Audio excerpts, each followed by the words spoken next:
A spate of random attacks has prompted governments around Australia to take action against alcohol-fuelled violence. It's also provoked a surge of interest in self-defence, causing amateur combat classes to spring up around Australia. One that's attracting scores of followers is a controversial self-defence method pioneered by the Israeli army, which teaches tactics like eye gouges and throat strikes designed to inflict maximum physical harm. Its proponents argue it's the perfect weapon for dealing with drunken thugs, but criminal lawyers are warning it could land its practitioners in jail. Connor Duffy reports. You grab yourself a partner, find someone same size, height, weight, whatever. Okay? While I'm doing that, where's Shannon, okay? So as I'm striking, I want him to get my attention, putting the knife, okay, back. These young professionals have a new way of winding down in the evening. 90 seconds of work. Most have walked from their office jobs in the inner city straight into a knife fight. All right, where's the victim? All the time I'm in his face.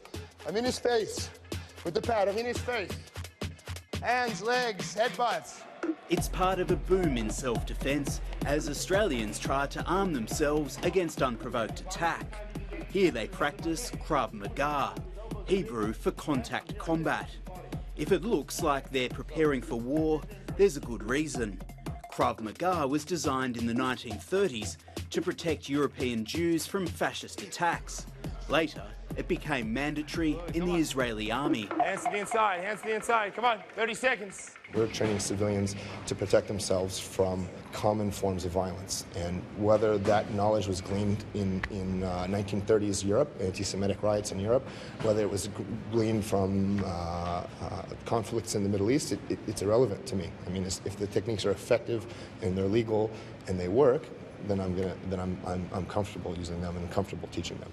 As you grab, try to cover her hand.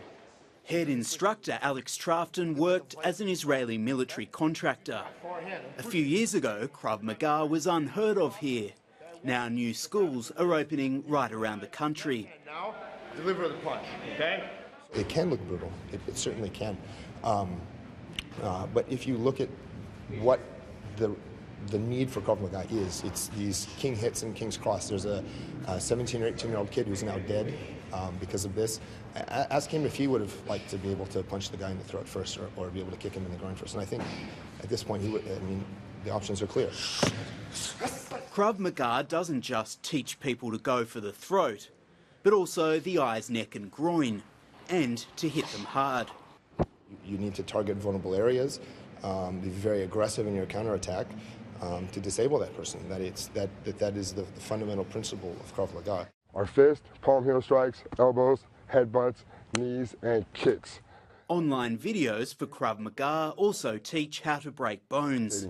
They could be bone crushing, they could be skin cutting, knocking teeth out. Another video shows the best way to attack the eyes. On eye strikes, you want to make sure that when you're sticking your finger, they're not limp. You have to tighten them up, make them firm and hard. Criminal lawyer Andrew Teat says that technique could land Krav Maga students in jail. In the majority of cases, I'd say eye gouging probably goes beyond what a court would see as being appropriate in those circumstances. If you did blind someone, how severe could the legal ramifications be for you? You go to jail, definitely. By day, Blair Bevan is an intellectual property lawyer. In the evenings, he turns into a warrior. A random attack in a pub left him with good reasons to want to defend himself. He picked up a glass and he smashed that into the side of my face. So it was a pretty violent act, completely unexpected and unprovoked. I was very lucky. You know, I could have lost an eye. Blair Bevan recently used these moves to deflect an attempted king hit while watching a rugby game. This guy came at me pretty aggressively and I was able to block his punch and then was able to strike him in the face, which is not nice, but I felt pretty threatened, and that was the end of it. But defence can easily turn into attack. Krav Maga Sydney posted this YouTube clip on its Facebook page for students, calling it a great video illustrating striking against two people. It seems like an incredible assault. So it'd be dangerous for people to view that as legitimate self-defence. To say the least. For students flocking to fighting schools, the cautionary message is that some of the more aggressive techniques have a danger of their own. I think people should be very careful if they plan on defending themselves aggressively, that they do only what is reasonable to defend themselves from the fear they perceive. If people aren't going to go out there and start flogging anyone who looks at them sideways, they'd be taking a very, very big risk. Important that I reinforce that they do it always legally and that the force is proportionate. Okay. Also that I will not train people who have violent history, who have violent tendencies due to mental illness or have a criminal record. I won't at all be involved in training those people because it's not. This is a tool for people to protect themselves, not to victimize people. Where you going? Hey, what's your problem? Former Army Commander Kevin Marshall runs a Krav Maga program called Fight Like a Girl. We had young mums, women, people that didn't feel comfortable, people that have been attacked in the past, also members of the lesbian, gay and transgender community who didn't feel comfortable training. And I saw that they needed this training, so I came up with the concept of Fight Like a Girl and developed the program, and the rest is history. We've had people come through very, very quiet and, you know, very meek and mild and turn into lionesses after that, so it's great to see.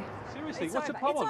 It's not. Come on, we can work it. Come on. Kevin Marshall and instructor Kathy Grapsiaz also teach Krav Maga to prostitutes and strippers, acting out a range of attack scenarios.